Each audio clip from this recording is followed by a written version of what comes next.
It is time for some more start positions, and today we're going to be talking about the Dwarfs, and we're going to be talking about the Dark Elves, and a lot of things have gone all over the place. Things are starting in wild spots. So we're going to be working through both of these here today. I wanted to get this video out to you guys as soon as possible. If you hear Roman in the background crying, it's because he wants to go on a puppy walk, and we're going to go on a puppy walk in 10 minutes, Roman. Don't you worry about it, little guy. So let's go really quickly through the Dwarfs, because we did get some good changes here. So for Thorgrim Grudgebearer, he's just going to stay at Thorgrim. He's going to stay at Karaz at Karak. Nothing crazy here. Belagar Ironhammer is going to stay at Zara's Kill over here as well. Actually, not necessarily stay there. He's going to be. I thought he was in the previous. He was in the northern portions of this. Let me see here. I got the map on my right side. I thought he was in the more northern portions of the vault before.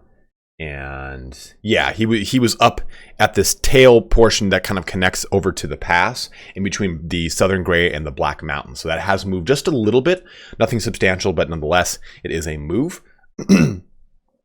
Ungrim Ironfist is over here at Karak Kadron, to be expected, but Karak Kadron itself is just, the presence of it is moved because of the way the map is and the way all of the new provinces have kind of come about. So he's over here with now a different little bit of opposition, right? Whereas before he had, I think it was like Grimgor was right over there, right? Or not, Grimgor was not right there, but now he has Skarsnik, whereas Grimgor was a little bit closer to Thorgrim.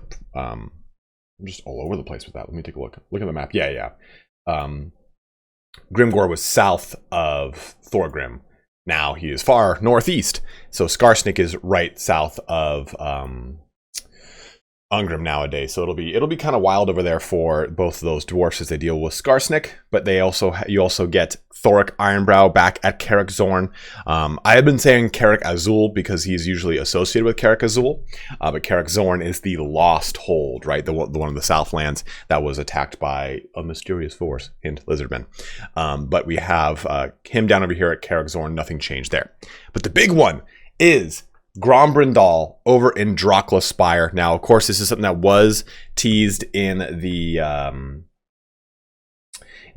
blog post about some of the faction starting locations and where they would be on the map and what have you. So having Grombrindal over here in Dracula Spire, I think is really, really, really fun. It adds a lot more kind of mayhem to this area for the dwarfs, and I think it's a nice way to just kind of color the land a little bit differently than the previous ways that you could play in Nagaroth, Nagarond, all this area over here. So I do really, really like that about the dwarfs. I like that you're going to be able to play them over in a place that they've previously not been able to play. There are still plenty of other dwarf characters that could be added into the game at a later date, and that is our poll question for the day. Would you like to see a DLC that is not themed after adding more units, but rather it's a smaller price point DLC, let's just say $5 and $5 USD.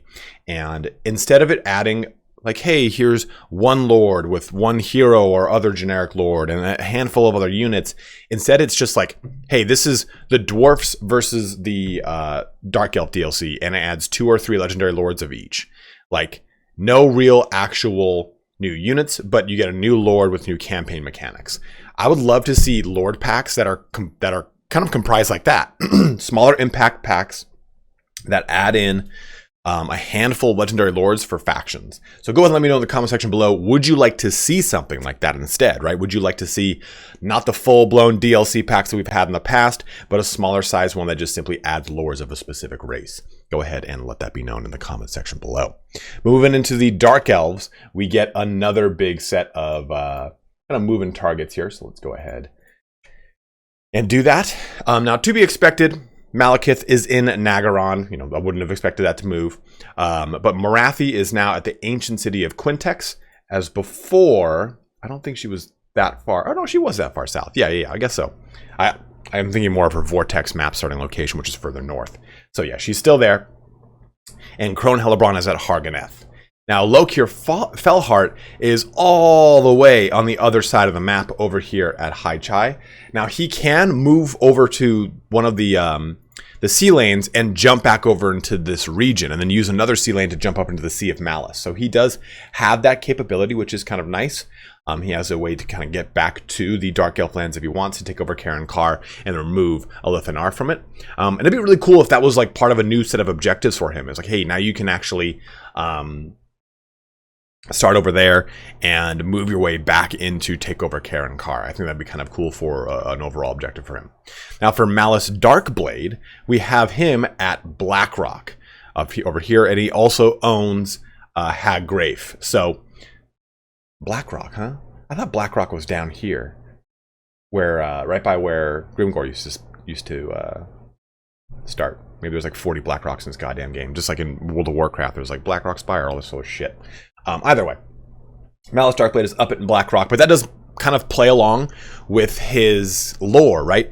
Malice Darkblade gets possessed by a demon, and he goes about finding all of these artifacts to release the demon, and he goes into the Northern Chaos Wastes quite a bit in his books. So him being that kind of wildcard character that could be anywhere on the map is a really fun way to kind of play with his lore as far as him pursuing some of those artifacts. So having him in this region, I think, is going to be pretty spicy, because he'll have a lot of things to contest with across the Chaos Demons, Norska, the possible Warriors of Chaos starting locations in these locations as well. A lot of fun to be really had. Albion too is a cool place I want to see populated with a Legendary Lord. Nakari is no longer there, so I do want to see who starts in Albion. Just kidding, I totally forgot it's Be'lakor. So Be'lakor is starting over there in Albion at least, so we'll have the presence of a lot of crazy things over in this area. There's going to be a lot of density, I think, in certain portions of the map that we've already played through before, and it'll be interesting to see how that density kind of shakes itself out as we get more characters kind of added and put around the map. So the last one, though, is Rackharth down here in the Great Turtle Isles. So we can see him kind of essentially replacing where Teclis was on the map as far as the Vortex campaign is concerned over there in the Turtle Isles. But this is everything as far as where the new Dark Elves are, where the new Dwarfs are, and in the next two sets of starting locations, we're going to find about the Vampire Counts and the Warriors of Chaos. I believe those are our last two. There might be another one or two. I just can't remember off the top of my head. But things are getting pretty spicy, but we do definitely see a lot of open lands. The Eastern Steppes, the Stone Sky Foothills, all of the central portions of the Darklands, for the most part, are entirely open for Chaos Dwarf play, of course, right? So seeing how those Chaos Dwarfs kind of fit into this grander Immortal Empires map is going to be very interesting, especially to say if they do a campaign pack where they add all 4 legendary lords like we got with, say, the Tomb Kings, that'll be really interesting. Or if we'll just say get 2 like we've had for a starting pack. Now, usually campaign packs have that full blast, right, of all 4 or something like that. Like you look at the Vampire Coast, we had Celastra, we had Luther Harkin, we had Sartosa, what's her name? Ernesto Saltspite, and Noctilus. So you had all 4 because it's a campaign pack. So I would imagine with 4 more Chaos Dwarf Legendary Lords, it's going to put a very interesting kind of spread through the Darklands and a little bit of interesting pressure wherever they decide to put the 3rd or 4th or maybe all 4 of the Legendary Lords across the rest of the map. I mean, I think it makes sense to put 2 of them here and then maybe put a 3rd and a 4th in other places kind of linked up close, either north or east of the Darklands. But as always, guys, thank you so much for watching here today. Don't forget to answer that poll question. Would you like to see a dedicated Lord Pack DLC that just simply adds Legendary Lords to the game? I want your opinions. Let it be known in the comment section below. But as always, thank you so much for watching. We'll be looking forward to covering the Warriors of Chaos and, and the Vampire Counts when it comes out. My voice is slowly dying, but have a good one and take care.